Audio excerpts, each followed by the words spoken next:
There's been a movement recently going from sedans to more truck and SUV purchases.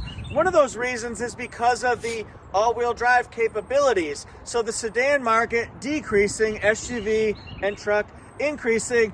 Camry all-wheel drive, this is going to change things. This is going to make that more appealing to those people who live in colder climates. I'm itchy. Colder climates like the north where it snows a lot, maybe Colorado, that type of thing. Now you can drive and not have to worry so much about traction. So what's actually changed on the Camry? When you go from a front-wheel drive LE to an all-wheel drive LE, you're still going to get the 17-inch silver alloy wheels. You'll still have the horizontal slatted front grille. It's going to look virtually the same, a few aesthetic changes, but one of the big ones is going to be the curb weight. The curb weight.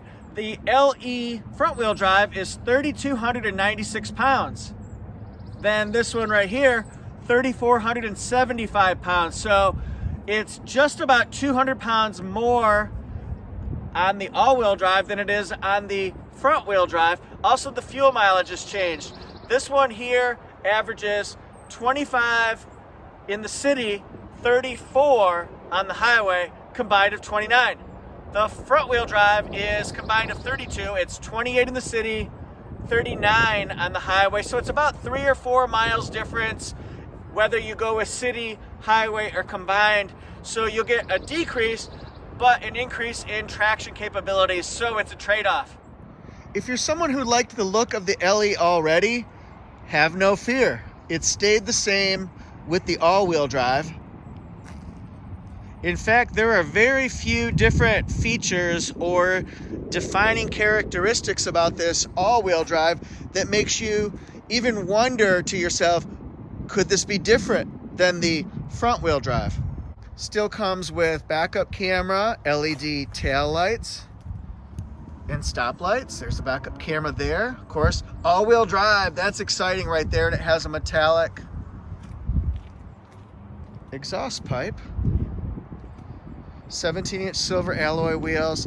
Does not have smart key, push button start, or auto open. You can get that as an option, just like you can get a moonroof, blind spot monitor, and the audio upgrade as well. We're gonna take a look inside this bad boy here so you can see some of the makeup of the gray interior. It's a two-tone. If you also notice, we'll go in just a little bit, has a brown accent stripe there. Kind of mixes things up.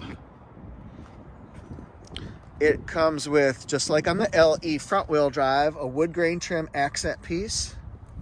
Nice, open, expansive interior. Then it has very spacious back seat. Your taller passengers will like that. Kids will like that. They got their own free kingdom to reign. You can add, if you want, as an option, 2 USB ports in the back. We do that at our dealership quite often.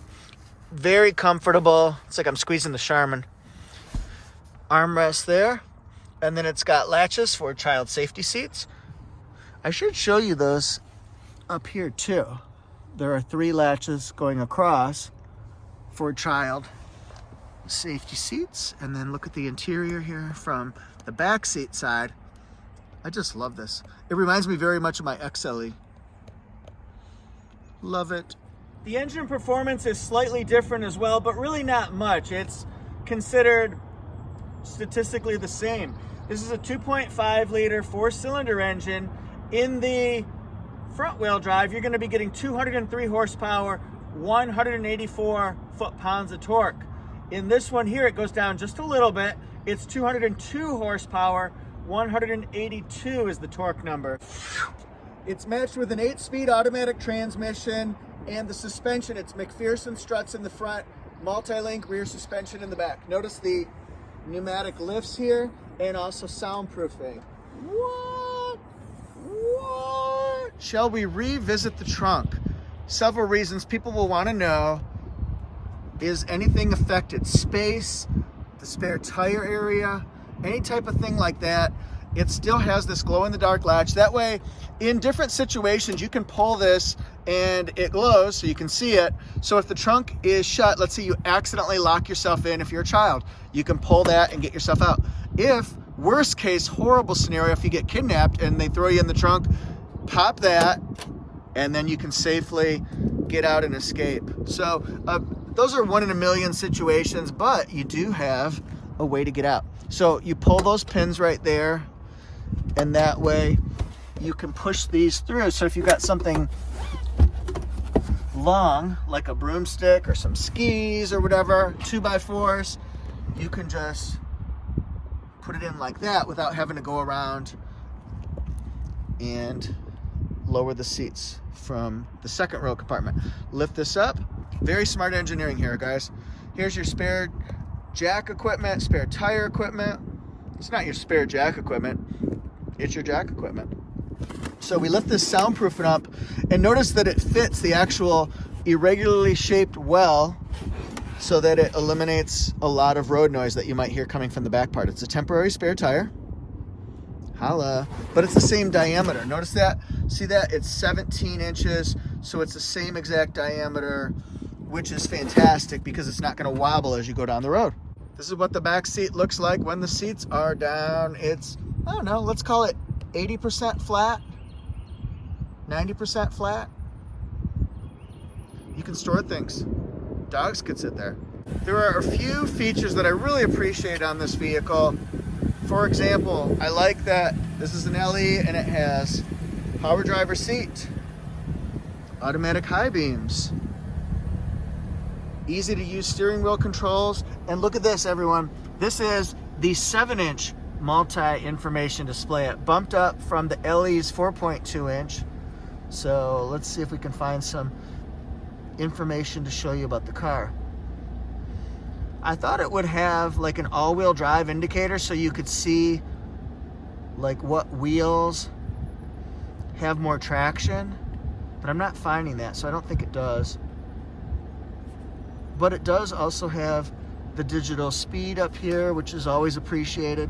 And then we also have electronic parking brakes, so every time you put it in park, it automatically comes on, so it'll give you peace of mind that it's going to hold in place. Watch this, when you go to reverse or drive, it stays off, but then we put it back in park, it's going to go back on. Brake hold, that keeps you held in place when you take your foot off a brake at a stoplight. So for 3 minutes, it'll just hold you in place there. It'll engage, which is great. Okay, it's got USB port, 12-volt circular port, holla. And then it's got extra storage here. All right, let's go in the console. Whoop, 2 different USB ports. So it's got a total of 3, my friends, 3. This is a 7-inch touchscreen. It plays Android Auto, Apple CarPlay, Amazon Alexa, and it has standard Sirius XM as well. So those are all important bonuses. If you get upgrade packages, you can get the digital dual temperature controls. You can also get a blind spot monitor added. You could add a moonroof in or the push button start. So let's go up here. Sunglass holder. Safety connect. Little LED pocket lights. And then over here, it's not lighted, but it does have a slider. Sliders sound really good right now. Traditional rear view mirror.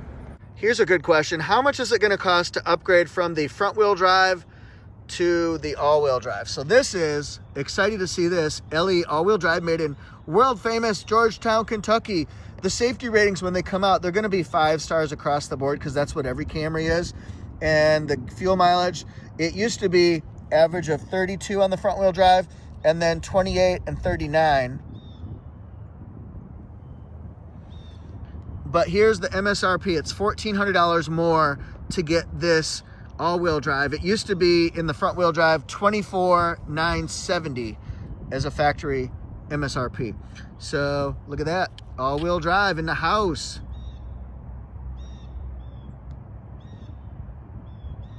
And then the other thing you'll see that's different is a 7-inch multi-information display. So this one here just has floor mats and a cable charging package.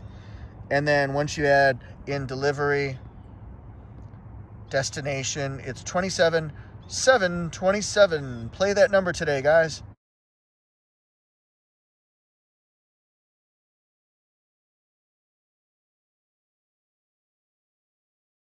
So what do you think so far of the LE all-wheel drive? Is it something that you would consider? And also tell me in the comment section, what area do you live in, and would that be important to you when you're making a decision to buy a sedan versus an SUV or a truck? I'd like to know how important this really is to you, and would you use it? Would you buy it?